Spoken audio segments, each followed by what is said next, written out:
family. MiniWarGaming's Beat the Cooler Bat Rap!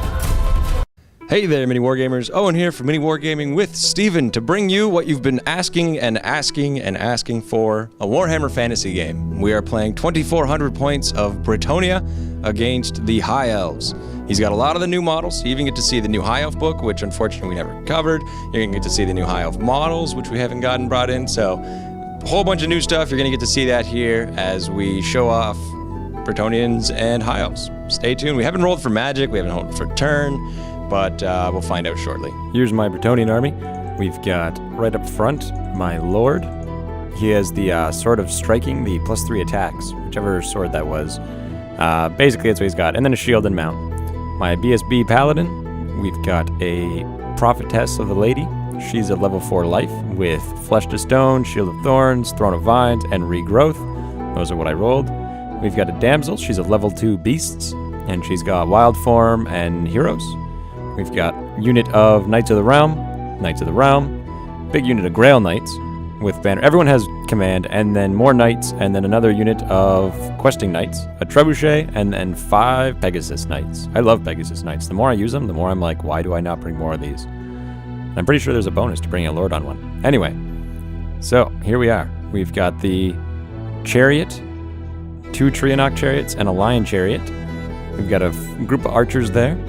Bunch of dragon princes, a unit of silver helms, and then next to them a unit of Elegians, the cavalry. Each of the flames, the flame phoenix and the frost phoenix, or whatever the other one's called, frost flyer. Anyway, and then he's got a level 2 sorcerer as his lord, or as his general rather, and then a character in the back on a hippogriff, and that's about it. Bam. So basically from there we get into the deployment. Now, usually I don't do these deployments anymore with 40k or War Machine because I find that they don't really matter. 40k maybe more so. War Machine, it certainly is almost redundant putting up the deployments because turn 1 everyone just runs and redeploys wherever they want to be anyway. But fantasy deployment does matter quite a bit. So, as you can see here, I'm lining up my cavalry in the middle because I know that I can't outmaneuver him. He's going to be able to turn and move and jump and face directions a lot better than I can because he's got like 6 flying creatures that can fly 20 inches and end up facing whatever way they want when they come to the end of that flight. So he could fly past me and turn around, or fly to my flanks and turn inwards, and it's very hard for me to maneuver my army. So my plan is to basically line up all across the front of my deployment and have everyone pointing slightly outward, and then push outwards in every direction, keeping my degrees more or less correct, so that I can face as many directions as I can. Now, I know that I'm most likely not going to get first turn because Bretonnians have the special rule where if I give my opponent the choice to either go first or second, I get to pray. And basically what that means is they all get a 6-up ward save, and they have a 5-up ward save against anything that's strength 5 or more. That's anyone who has the Blessing of the Lady, which in my army is everybody except for the peasants that are manning the trebuchet. So quite a few of my models will be having that benefit, is the moral of the story. So as you can see, I'm lining up predominantly in the middle, whereas he's spread out quite a bit more because he does want to try and outflank me, because that's his big benefit of this army is the speed and maneuverability. Whereas mine, even though I am a very fast and maneuverable army, I'm not that fast. I'm not as fast as large groups of flying monstrous creatures who can easily get into position where they need to be and be able to join up multiple times and have more than one of them attack. So we pretty much deploy at this point. Now is just a little bit of specifics. He drops his character in with the archers. This is it in the end. I've basically lined up, like you can see, a big chunk of knights all right up in the middle. There's the enemy all across the front. I, of course, put my Lord and my Sorceress and my Paladin all in with my Grail Knights, and then to the left of them in the unit of Knights of Realm, we have the Damsel. So he gets his Vanguard move with his High Elf cavalry there, and then from there we move into just the regular movement, and they move up again. Then we've got the Phoenix flying up, and his chariot, or his other eagle flying up as well, because he does have 2 eagles. This is the other eagle flying up, and then he's got his character who is on the Griffin. No, wait, that's the chariot. That's the Griffin. There we go. Getting a little bit confused. So many different birds, different flying winged creatures. The White Lion chariot moves up slightly, and then the magic-based Phoenix moves over. the Bretonnian chariot moves up, and it just kind of faces me, getting ready, because he knows that I have a crazy long charge distance, and he has a crazy long charge distance. So we're both kind of testing the water, see who's going to move forward, who's not. He moves up his Dragon Knights, who are very good against all kinds of stuff. But anyway, magic phase begins. He gets a benefit for his Phoenix based on every roll in the magic phase. I drink from the chalice that my sorceress has, so I get +1 dispel dice, so long as I roll a 2 or more. If I roll a 1, she takes a wound with no saves allowed. He casts Searing Doom on a 20+, and he does get it. I try and dispel him. I fail. He gets 2d6 hits. He gets 3. And does a few wounds, and I get a 4 board save thanks to my magic resist, but I still take 2 wounds and lose 2 of my Grail Knights, which is quite a hit. So here we go. Once again, Grail Knights getting hit by more magic. This one will reduce their movement speed by D3, and it does reduce it by 3. Now he's taking a few archer shots at my catapult there, and does kill one of my crew, but they do hold on and stay there. He takes a couple. He's taking pot shots now with archers in the back, because most of his army does have a bow or some form of ranged weapon. So he's getting hits across the board here, hits and wounds, but I have a 2-up save, so it's for the most part just kind of plinking off their armor. And so we're all right. Into the Bretonnian turn, my knights charge into his character right up front here. Bam, close the door, and we're in. And one of them took a dangerous terrain, which kills him because he fails his ward save. Now, unlike normal units, he comes out of the middle of the rank because they have the lance formation. It's a special rule in the Bretonnian book, because everyone on the outside gets to attack. They tried to charge the fast cav over here, my Pegasus riders, but he did decide to flee. So I test to redirect, and I then charge into his eagle. And he decided that he's not going to flee with the eagle, and I actually rolled an 11, which is almost exactly what I needed. So we fly over here. It's a whole bunch of a mess trying to get everyone to fit, thanks to the size of their wings and that. But I do a dangerous, and I fail yet another one. And I fail this save, so one of them is down to 1 wound already. Fighting hasn't even started in that combat. Moving up here, we've got the knights, or the, these are not my knights of the round, these are my questing knights, I do believe. Nope, those are knights of the round, or knights of the realm. These are knights of the realm. Then we've got the Grail Knights and the questing knights as the centerpiece. So the Grail Knights, they ride up as well. See, as you can see, I'm hanging up against the woods to kind of protect me, and then facing my army outward, so that I'm blocked from all directions. There we go. And these guys can just fit in through there as well, because of course the base itself doesn't matter, it's actually the models on it. And so they move up and turn and sit right there. Magic phase begins, getting 5 power dice and a channel, so I'm up to 6. He does not get his channel. First thing, we're going to go for Throne of Vines, and I do get it. He tries to dispel it, but unfortunately fails, because I'm level 4 and he's only level 2. So Throne of Vines is up. Flesh to Stone is now being cast over on the unit that's about to get in combat over here. And it goes off, so they're now +4 to their toughness. And then I go for Regrowth, and I fail.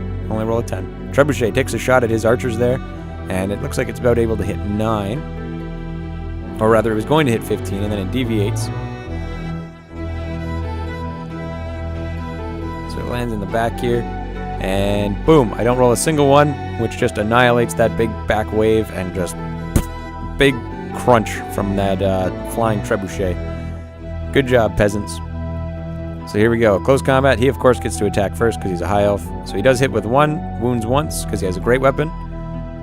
Or fails to wound, sorry, because he has a regular weapon. He wanted to lance and charge, and didn't work. Didn't kill my guys because I'm toughness 7 right now. So I'm wounding on 2s because they're all stabbing at his lord, and he fails 2 saves, but he's got a re-rollable armor save, so he needs 4 pluses, and he fails 1. So my mounts then attack. They're all going to attack his mount, and they all hit, and they do a wound, and he doesn't actually have a save on it, so it takes a wound as well. So his hero, he now has to do a morale check, and he's down to like 6 because of, or he's down to 4, and he rolled a 6 because of the combat resolution. So he breaks, running 6 inches, and we pursue him 10. So he's destroyed.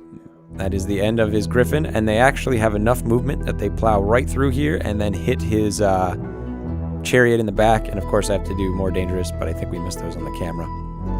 I did actually survive though. Close combat begins here. The eagle attacks, does wounds. I fail both my saves, but I do make one of my ward saves. And my knights then I made my saves. That's right, because it was only strength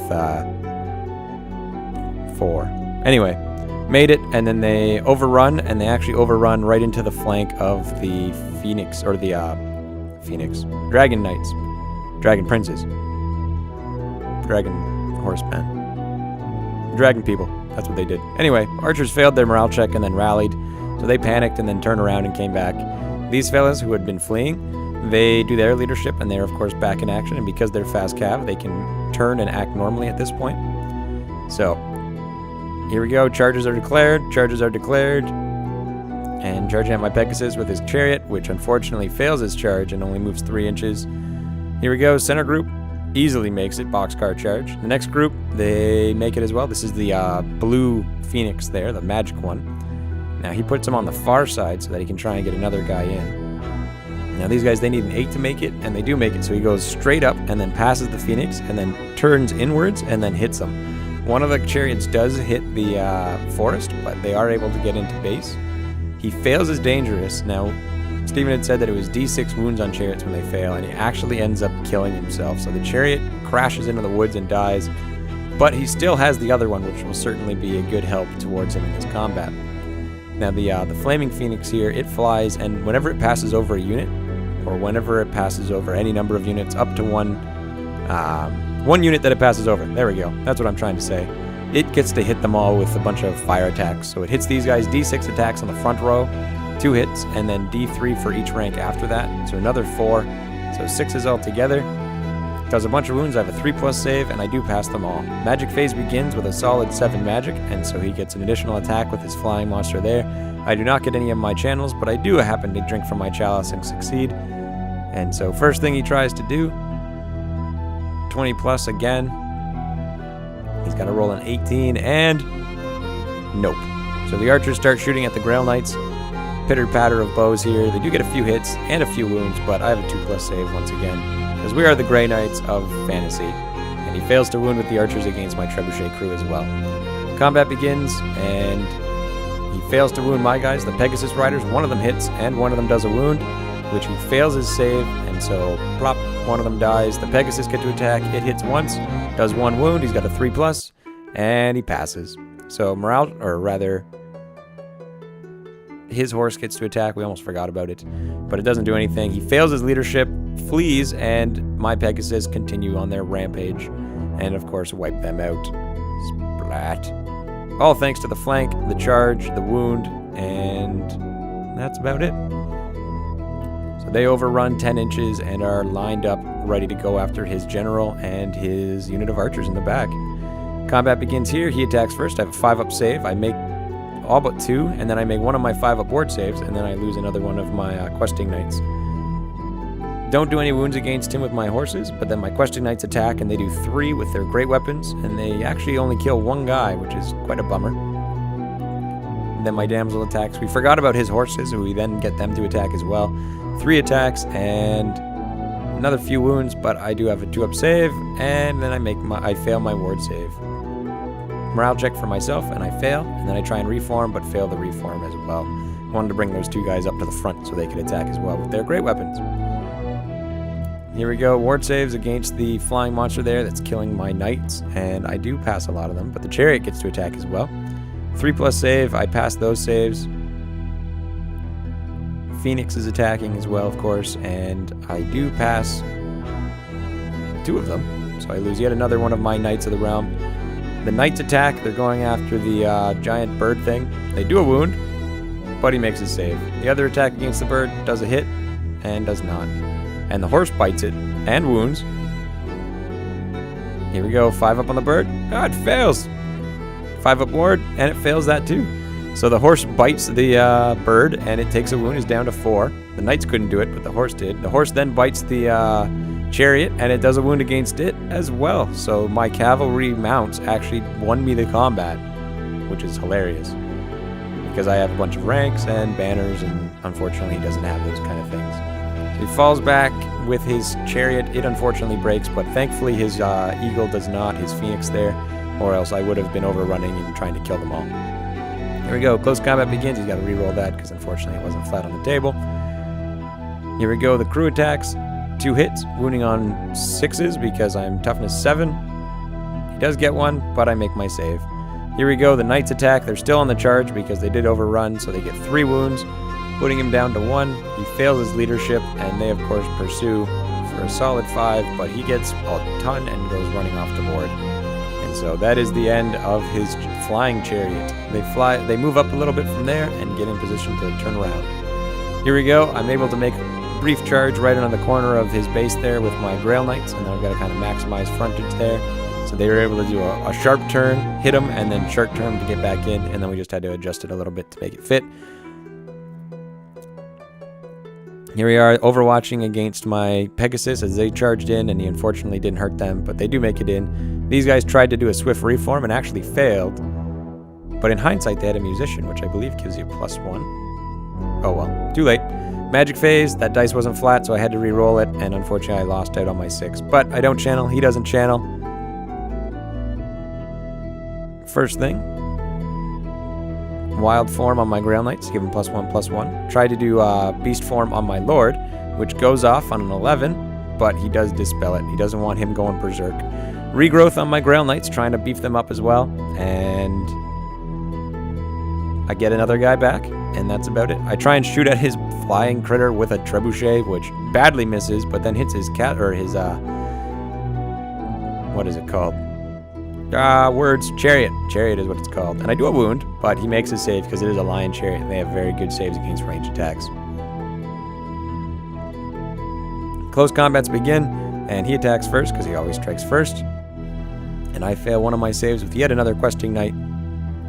Here we go, the Grail Knights are attacking, getting tons of hits and tons of wounds. Actually, I think this is just my Lord. Yeah, I'm pretty sure that's just the Lord with the +3 attacks. Because he came in there and just whack, whack, whack, whack, whack, whack, whack. Here goes the questing knight's horses, and they get a wound, which he passes.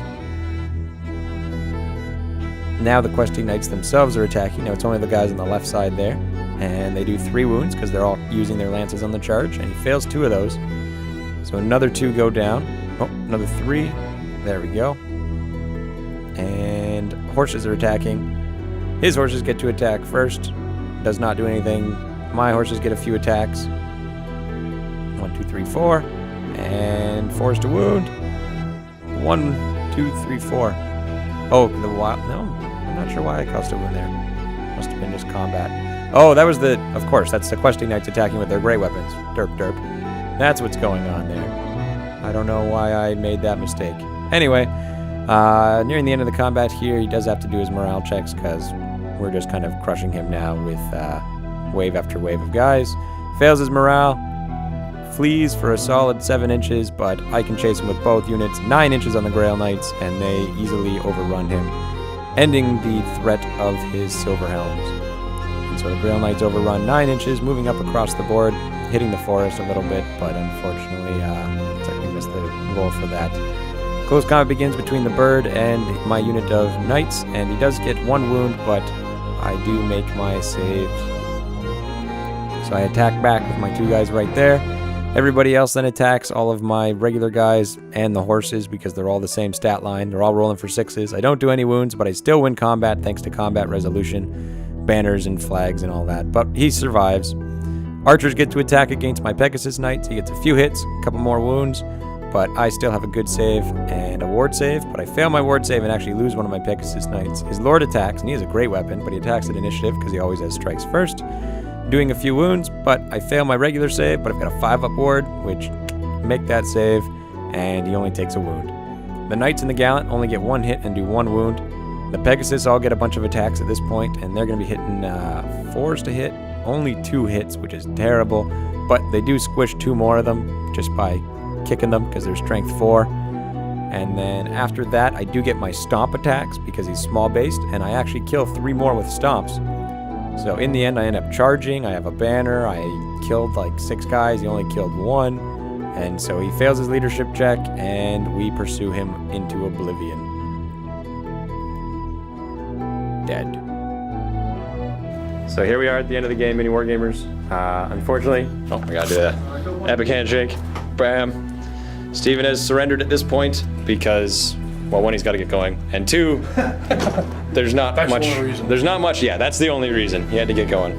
Not the casualty count, which we're not going to look at. My last 6 models. They got more wings on the table than I do now. Our birds won. And they're horse birds.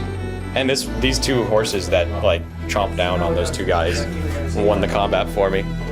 But leave a comment below. Let us know if you would, any advice. Because me and Stephen are going to be playing a bunch of games probably in the next little while. So leave comments below, good or really good army compositions or strategies for High Elves. I don't know the new High Elf book like I knew the old one. So I'm sure there's some good tricks in there. And myself as well. I mean, I love Bretonnia, but I'll probably play Dark Elves again before this is done. So stay tuned for that, Mini Wargamers. Happy wargaming.